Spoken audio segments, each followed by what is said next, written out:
চৈত্র মাসের শেষ দিন অত্যন্ত শুভ বলে মনে করা হচ্ছে। এই দিন যদি আপনি সমুদ্রের জোয়ারের জল এনে আপনার রান্নাঘরের উত্তর পূর্ব কোণ করে রাখতে পারেন, অত্যন্ত শুভ। এরকমই বেশ কয়েকটি নিয়ম আছে।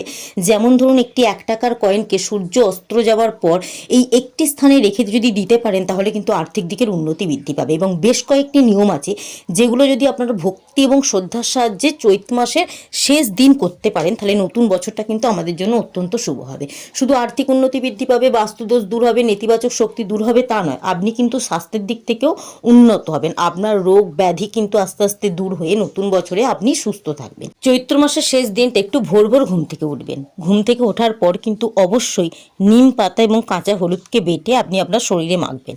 শুধু আপনি না, আপনার পরিবারের সকল ব্যক্তিকে কিছুটা পরিমাণ হলেও শরীরে এই নিম পাতা এবং কাঁচা হলুদ পাতা মাখিয়ে যদি স্নানের জলে কিছুটা পরিমাণ গঙ্গা জল মিশিয়ে স্নান করতে পারেন, কারণ সবার তো আর পবিত্র নদীতে বা গঙ্গায় গিয়ে এই শুভ দিনে স্নান করা সম্ভব না।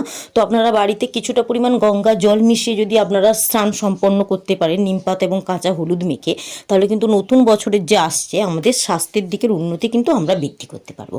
এই দিন তুলসী গাছের গোড়ায় কাঁচা দুধ অর্পণ করবেন, অত্যন্ত শুভ। সন্ধ্যার সময় একটি ঘিয়ের প্রদীপ তুলসী গাছের গোড়ায় দিতে ভুলবেন না।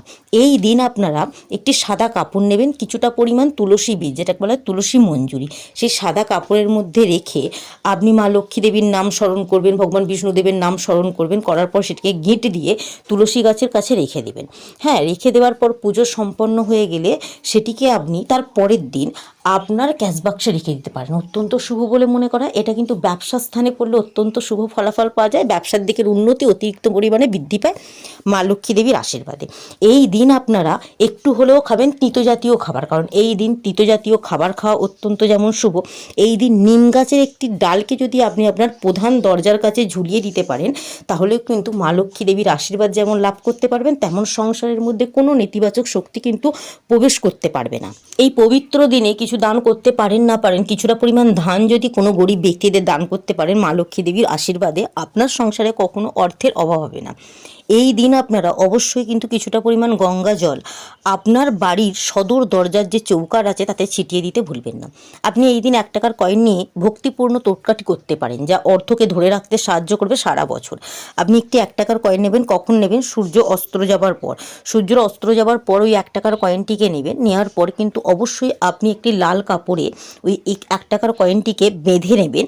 নেওয়ার পর সদর দরজা হতে পারে বা তুলসী তলায় হতে পারে, সেটিকে রেখে দেবেন। একটি প্রদীপ জ্বালাবেন, মাটির যেখানেই রাখবেন, প্রদীপটা যতক্ষণ জ্বলবে সেটাকে সেখানে রেখে দেবেন। তারপর আপনি কয়েনটিকে আপনার হাতে নিয়ে, লাল কাপড় সমেত হাতে নিয়ে, মা লক্ষ্মী দেবীর নাম, ভগবান বিষ্ণুদেবের নাম, যে কোনো একটি নাম 11 বার জপ করার পর সেটিকে ঠাকুরের স্থানে রেখে দিন, মা লক্ষ্মী দেবীর চরণের কাছে। পরের দিন সেটিকে লাল কাপড় সমেত আপনি আপনার আলমারিতে রেখে দিন, অত্যন্ত শুভ ফলাফল পাবেন। সারা বছর অর্থ ধরে রাখতে সাহায্য করবে। মা লক্ষ্মী দেবীর শুভ সংখ্যাগুলির মধ্যে 6 সংখ্যাটি অত্যন্ত প্রিয়, কমেন্ট বক্সে লিখে যান।